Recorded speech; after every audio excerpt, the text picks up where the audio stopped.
Assalamualaikum students, Bismillahirrahmanirrahim. Our today's topic is writing style of the story the dead by James Joyce. इसकी summary और character sketches हमने कर लिए थे, तो आज हमने इसका स्टाइल करना है कि राइटर ने कौन से स्टाइल को, कौन सी टेक्निक्स को यूज़ करते हुए स्टोरी को लिखा है। तो इसके स्टाइल में मुख्तलिफ चीज़ें आ जाती हैं। सबसे पहले हम बात करेंगे पॉइंट ऑफ व्यू की। पॉइंट ऑफ व्यू कहते हैं नज़रिए को, यानी ख्यालात को, या फिर जो है जो राइटर का यानी माइंड होता है ना, माइंड सेट, उसको जो है ना पॉइंट ऑफ व्यू कहा जाता है। Point of view is the perspective from which the writer tells the story, कि यानी वो पर्सपेक्टिव, वो नज़रिया जिससे जो है राइटर जो है वो कहानी बयान करता है। The that is told in the third person limited point of view. जो थर्ड पर्सन के पॉइंट ऑफ व्यू से उसने कहानी सुनाई है। थर्ड पर्सन में कौन कौन से पर्सन आ जाते हैं? ही, शी, इट, दे जो होते हैं ना, ये थर्ड पर्सन प्रोनाउंस कहलाते हैं। तो although the narrator describes the action of many other characters and even depicts some events Gabriel does not witness, only Gabriel's thoughts are given। अब उसने अपने जितने भी करेक्टर्स हमने पढ़े थे ना, उसमें उन सब के जो है ना हमें एक्शन स्टोरी में बताया कि कौन कौन सा करेक्टर क्या क्या करता है। और गैब्रियल के उसने कुछ ऐसे चीज़ें भी बताई हैं जो कि वो एक्शन के थ्रू परफॉर्म नहीं करता, बल्कि उसकी थिंकिंग में होती है, वो सोचता है, उसके जो जहन में चल रहा होता है। Joyce writing style is also relevant when discussing point of view. उसका जो राइटिंग स्टाइल है ना बहुत ज़्यादा रेलिवेंट है जब वो पॉइंट ऑफ व्यू की बात करता है। Joyce was one of the first writer to practice mimetic style. Mimetic कहते हैं कॉपी करने को, इमिटेट करने को। ये वर्ड जो है ना मिमिक्री से निकला है, कि यानी जॉयस का जो राइटिंग स्टाइल है ना, वो पहला राइटर है जिसने मिमिक स्टाइल को जो था, मिमेटिक स्टाइल को जो था अडॉप्ट किया था। Mimetic style a style that mimics और imitates, does not report thoughts using objective language but shows the character thoughts by using characters language.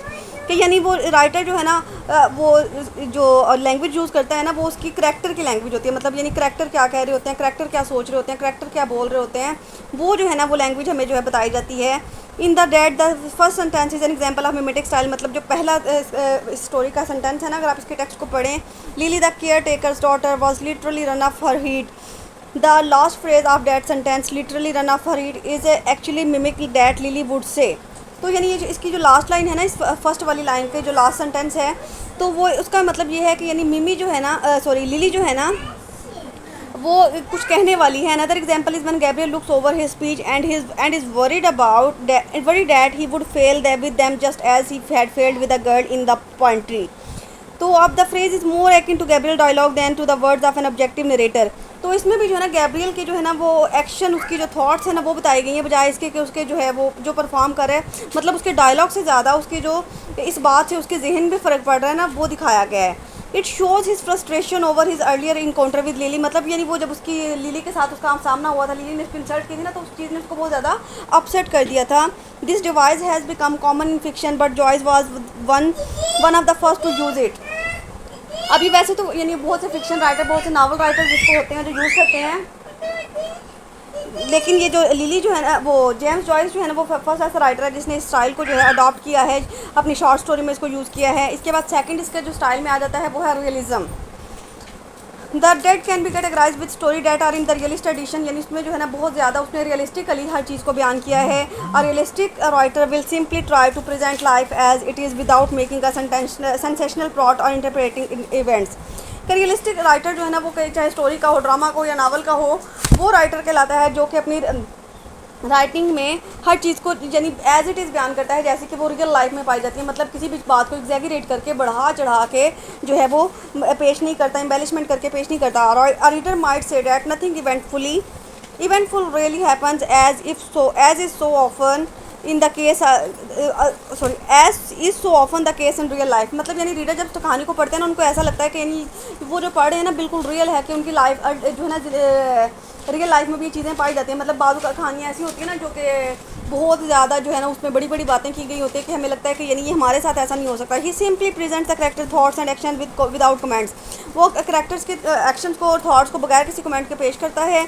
Even at the end when Gabriel has his relation the reader is left not knowing exactly what his revelation means. अब end पे जब वो revelation यानी उसकी जो सोच होती है जो, तो वो ये नहीं समझ पाते कि उसका रेवलेशन से क्या मतलब है। वैसे रेवलेशन जो वर्ड होता है ना वो वही के लिए इस्तेमाल किया जाता है। Presentation without comment forces the reader to interpret event for himself और हरसेल्फ। मतलब जब भी कोई बात आपके बगैर कमेंट की जाती है ना, यानी अगर कमेंट जो है राइटर ही कर देगा ना, तो फिर तो आपको अपनी जो है कोई क्रिटिकल थिंकिंग देने की जरूरत नहीं पड़ेगी। लेकिन जब कोई चीज़ आप पे छोड़ दी जाती है ना, उसका कमेंट आपने करना होता है, तो आप उसको जो है ना अपने पॉइंट ऑफ व्यू से बताते हैं कि आपका इसके बारे में क्या राय है। Setting is simply when and where the action of the story happens. Setting जो स्टोरी की है वो हमें पता है कि एक पार्टी चल रही थी, वहाँ पे सारे सीन होते हैं। As with the rest of Dubliners the Dead is set in Dublin Ireland in the early 20th century. ये डब्लिन है आयरलैंड का एरिया, वहाँ पे अर्ली 20th सेंचुरी में कहानी जो है ना वो लिखी गई है। Joyce said that he wanted to write a chapter in the moral history.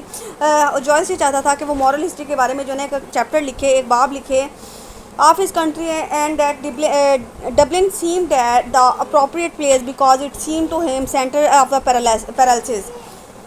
अब उसको जो है ना ये लगता है कि यानी ये जो शहर है ना बहुत सी मुश्किलात का जो है से घिरा हुआ है, इसमें यानी बहुत सी जो है ना मसाइल का इसको सामना है। The action takes place in 2 specific places. ये इसके जो एक्शन है 2 जगहों पे होते हैं, at Kate Julia and Mary Jane's house, यानी उनकी जहाँ पे वो पार्टी चल रही होती है, और दूसरा है in Usherland which is an actual section of Dublin, जो कि डब्लिन का एक हिस्सा है। एंड एट द ग्रेशम, और एक ग्रेशम पे है आ फैशनेबल होटल इन डब्लिन, यानी जहाँ पे वो स्टे करने के लिए जो ना रात को चले जाते हैं पार्टी ख़त्म होने के बाद।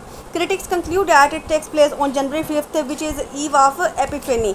अब यानी बहुत से लोग जो है ना वो उनका ये भी मानना है कि ये स्टोरी जो है ना 5 जनवरी को लिखी गई है, जिसको जो है ना कोई ईव के बारे में, हवा के बारे में कोई इवेंट है एपिफेनी का, वो जो है ना उससे इसको रिलेट किया गया है। Epiphany is from a Greek word meaning manifestation, यानी एक ग्रीक लफ्ज़ है, यूनानी ज़ुबान का लफ्ज़ है, जिसका मतलब होता है मैनिफेस्टेशन। मैनिफेस्टेशन कहते हैं ना किसी चीज़ को ज़ाहिर करना, इजहार करना।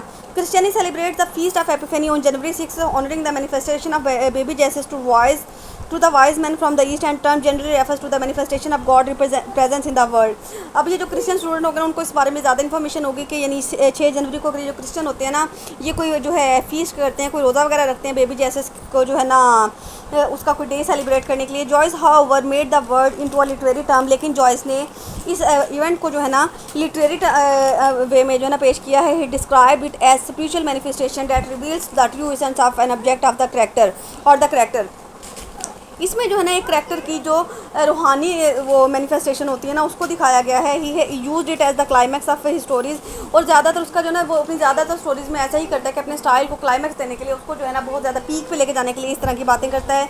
इन the dead the Gabriel has such a spiritual manifestation after Greta tells him about Michael Furey in the early morning hours of epiphany.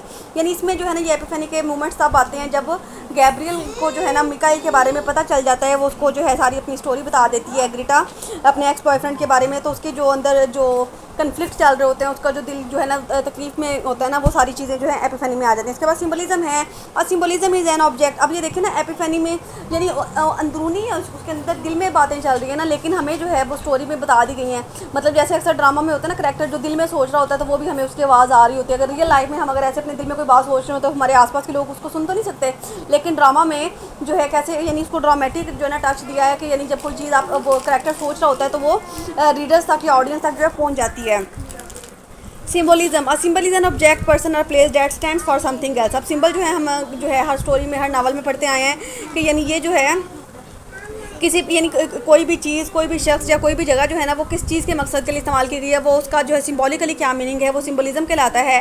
Usually an abstract idea, मतलब किसी भी चीज़ के पीछे जो एब्स्ट्रैक्ट आइडिया होता है। For example critics have said that mister brownie is the symbol of British rule in the Ireland, कि इसमें जो मिस्टर ब्राउनी है ना वो ब्रिटिश रूल का जो है ना सिंबल है। The most debated symbol in the dead is the snow which covers all the living and the dead. अब इसमें जो डेड का इसका जो टाइटल है ना वो भी बहुत सिंबॉलिकली है, जिसमें तमाम जिंदा और मुर्दा चीज़ें आ जाती हैं। Critics disagree over whether it stands for Gabriel's new ability to transcend his own self-absorption or whether it is a symbol of the paralysis that he still has and cannot overcome। अब critics की जो ना इस बात को लेके भी जो ना मुख्तलिफ राय है कि ये जो डेड का वर्ड है क्या इसलिए इस्तेमाल किया गया है कि गैब्रियल में जो न्यू एबिलिटीज़ पैदा हुई हैं सेल्फ एब्जॉर्प्शन की, वो उसके लिए इसको यूज़ किया गया है, या फिर वहाँ पे होने वाले जो वो पैरालिसिस का जो है ना उसके लिए सिंबल इसको यूज़ किया गया है, जिसको वो कभी भी कम नहीं कर सकता। तो ये था हमारा इसका writing style of dead by James Joyce. I hope so कि आपको समझ आ गई है, और बाकी इसका क्रिटिकल एनालिसिस जो है वो मैंने आपको असाइनमेंट दी हुई है, वो आपने आज ही मस्त सबमिट करवानी है। टेक केयर, अल्लाह हाफ़िज़।